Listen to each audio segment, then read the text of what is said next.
All right, so for the next 10, 15 minutes or so, we're all going to be neuroscientists in this room, okay? And you guys are in what, the fourth and sixth grade? Fourth, fifth, and sixth? So typically to be a neuroscientist, guess what grade you have to be in? 18th grade. 18th and 19th is like basic when you actually get the tools to really understand how the brain works. And that doesn't seem very fair, does it? No, because one of the things is that you would argue, you would say, hey, 20% of the world, that's 1 out of 5 people will have a neurological disorder. How many cures do we have for neurological diseases, do you think? 10? Lower. 0. We have no cures for these. So, why aren't we teaching people a little bit more about how the brain works, And it's not like in other fields. For example, if you wanted to study astronomy, do you have to go get a PhD in astronomy to be able to understand how the planets work? No. You can go buy a cheap telescope. You can sit up in your backyard. You're already starting to get interested in becoming maybe an astronomer or just interested in science. But there's nothing like that in the biological sciences yet. And so what we did is we created a tool. It was like the telescope but for the brain. It's like a really cheap little box that allows you to record living brain signals. We don't use fancy equipment. You can use your own, phones or tablets and actually see the signals on your devices. So we're going to do a demo today. But before we do that, I just want to talk a little bit about the brain. I know you guys are probably pretty advanced here at Spence, but this is just a review. This is the brain. You got 100 billion cells in your brain. Those cells are called neurons, and they look like this. And these have a large body, which have an arm that reaches out. That's called an axon. It's down this axon that information gets passed in the form of electricity. And that looks like this.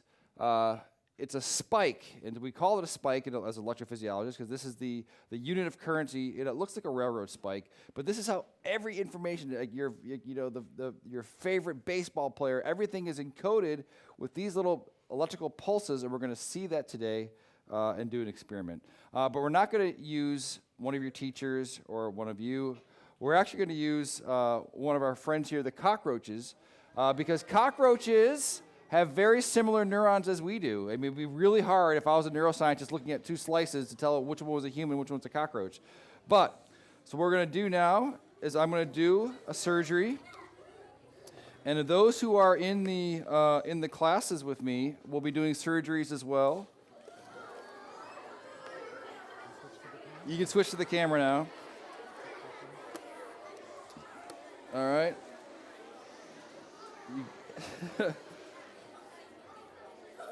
So we need to go grab one of our specimens. So here we got one right here. So this is a South American cockroach. These are Latinos. So what we're gonna do first, I don't know if you guys have ever. I love this. I don't know if you guys have ever gotten a teeth drilled down when you went to a dentist, but if you're like me, I don't like to be awake when I'm getting surgery or getting work done. So we're going to anesthetize this guy. I'm going to put him in a glass of ice water, and we're going to see. You guys saw him moving just a second ago. So what's happening when we put this cockroach in ice water? What do you guys think is happening? So we are warm-blooded. They're cold-blooded. So he's becoming the same temperature as the water. And what happens when things get colder? Things freeze, but what it's freezing is actually slowing down, right? And so what happens when this thing slows down is that the ions that make that neuron fire stop moving, and then therefore it no longer fires action potentials. If it can't fire action potentials, it can't move, and it also can't feel anything, right? So we've anesthetized this cockroach. So I'm going to take this guy back out again. So I've noticed, all right, we're going to let him cook a little bit more. All right, so we're going to take this guy back out again.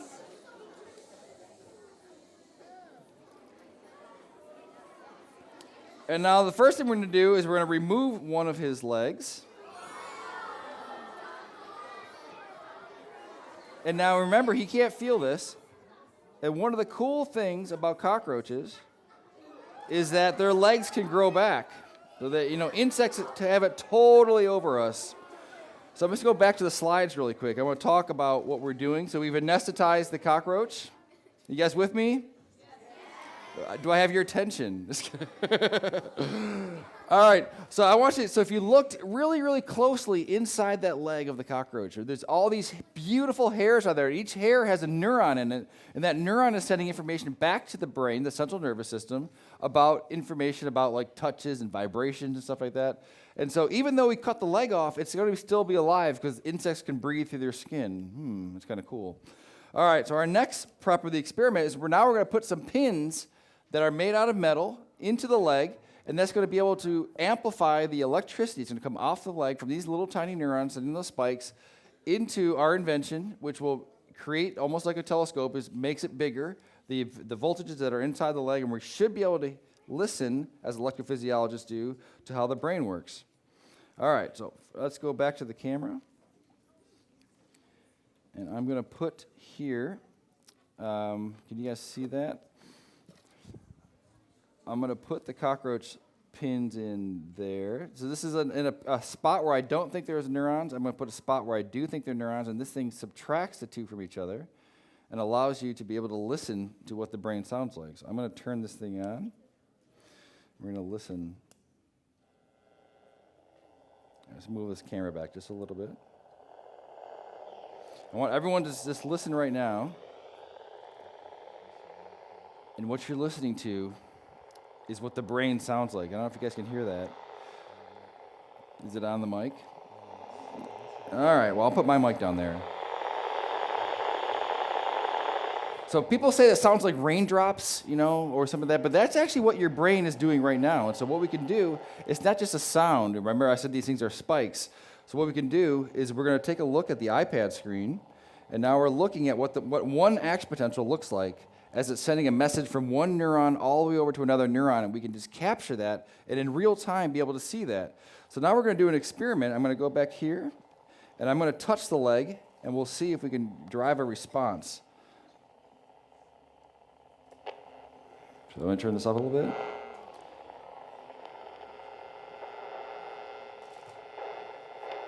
You guys hear that?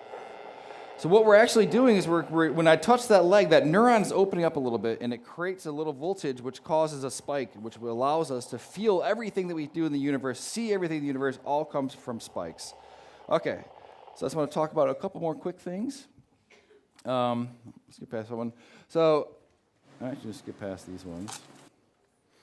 I'm going to do one more experiment here, and this is an experiment that was done first by Galvani, if I can get the slides really quick.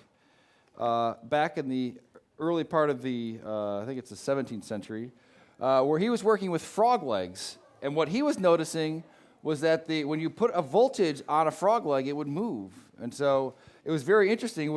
And then he did an interesting experiment where he's like, I wonder if the lightning that's out there in the universe is the same as the electricity that's inside the body.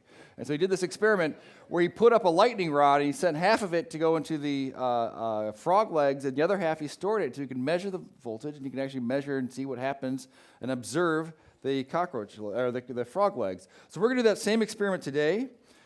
We have an invention here, which is just an iPod cable that we cut in half and put a couple hooks on. And so what we're going to do is we're going to put these hooks onto the cockroach leg. We get the camera back. And I don't know if you guys know how iPods work, but what happens is when you're sending that signal down to your iPod, what's actually happening is it's sending a little current, which makes a magnet inside your earbuds vibrate, which causes music to come through, and then allows you to actually hear the music as it hits a cone and vibrates. So I'm going to open up my music player. I'm going to place it on here, and we're going to see if I play the electrical charges from an iPod, what happens to this cockroach leg. Are you guys ready? This down here.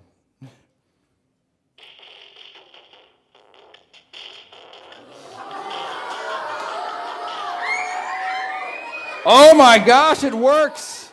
It works! Science! All right. All right, so there we go. We have one more experiment. We don't have much time. So those who are in the classes will be able to do this as well. And we can figure out because there are certain musics that the cockroach legs don't like. If I get back to the slides really quick. There are certain frequencies that if you go down to like boring opera music, cockroach legs won't dance to that because it's a certain frequency. It's the same frequency at which we stimulate, for example, deep brain stimulation and other things. I want to just do one more video here. This is also done at Roger Hanlon's lab at Woods Hole. That's the squid. And we can do the same thing, playing music into a squid. And remember what that octopus looked like when it escaped? So now we're going to see what happens when we play music. Don't you know I'm loco? Whoa. So what am I doing? So this is a microscope that we've looked in at a piece of skin, and we've sucked in part of the nerve, and we're just playing the electrical current through there. And it allows the current to sort of cause these muscles inside the chromatophores to open, and then you get to see this beautiful effect. What happens inside the brain of the squid is that it does this and it allows it to change its colors almost instantaneously. All right. So let's do one last experiment here. I'd like to volunteer. Is Alexandra here? Do you have your pads on? All right.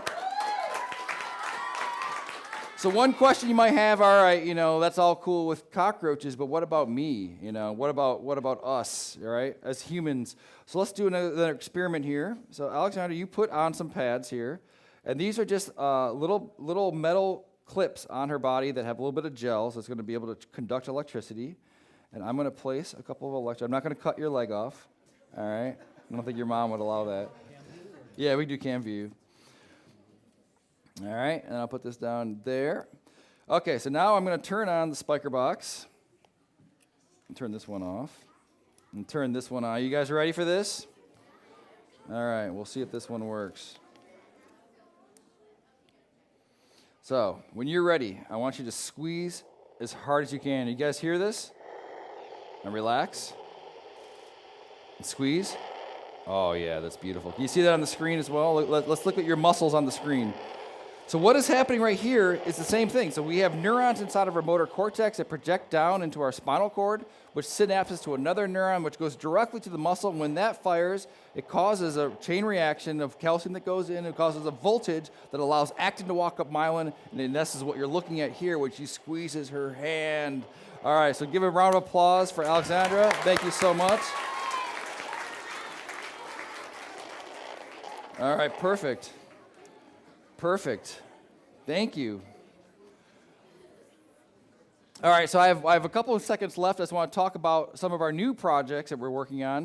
You can go back to the screen. This is what we call the Roboroach. It's the world's first commercially available cyborg in the history of mankind, and it was a cockroach. And so it's a backpack that we stick onto the back of the cockroach, all right? And we asked people, hey, do you guys want this? And we put it on Kickstarter. People said, yeah, maybe. Yeah, so we barely got our goal, which is cool. So then, how does it work? So a cockroach walks down the hall, and then if it feels something on its left-hand side, it wants to turn and walk away from that, right? If it's walking here and it feels something on the right-hand side, it wants to turn and walk the other way. So what is it that's it's feeling? It's neurons inside there, right? So if we look at the neurons inside the antenna, that's what's touching the wall. What would happen if we made that neuron fire without actually touching the wall? We could stick a little wire inside the antenna and put a little pulse of current, just like you saw the cockroach leg moving, and just like you saw in Alexandra's arm, that same current in there, which creates a perception that something's there. So this is what we've done. So this is what we call the Roboroach. You pair it with your cell phone over Bluetooth, and so you see we're connecting, and now it makes a connection. I love that. He just says like he's an actor. And so when you brush it, it thinks it's feeling something, and so it wants to turn in the opposite direction. You can see when I swipe to the left, he moves to the left, right? And so now I'm chasing after one. And so you can see as we're walking down the street, now you can take your cockroach out for a walk. Who doesn't want to do that? It's like we now have the technology to do that, right? All right, so that's cool. So anyway, this is the like I said, the world's first cyborg that you could buy and have for your own good. All right, anyway. All right, so the experiments you saw today are just one of dozens of experiments that students like you have come up with and told us what they wanted, and we work with you and we create your experiments for everybody to share from. So if you guys like this type of stuff, or you're going to be doing that in our workshops today, the goal is to kind of get you interested a little bit in neuroscience, and maybe you guys will be the next neuroscientists that are out there curing these diseases. So thank you very much. Thank you.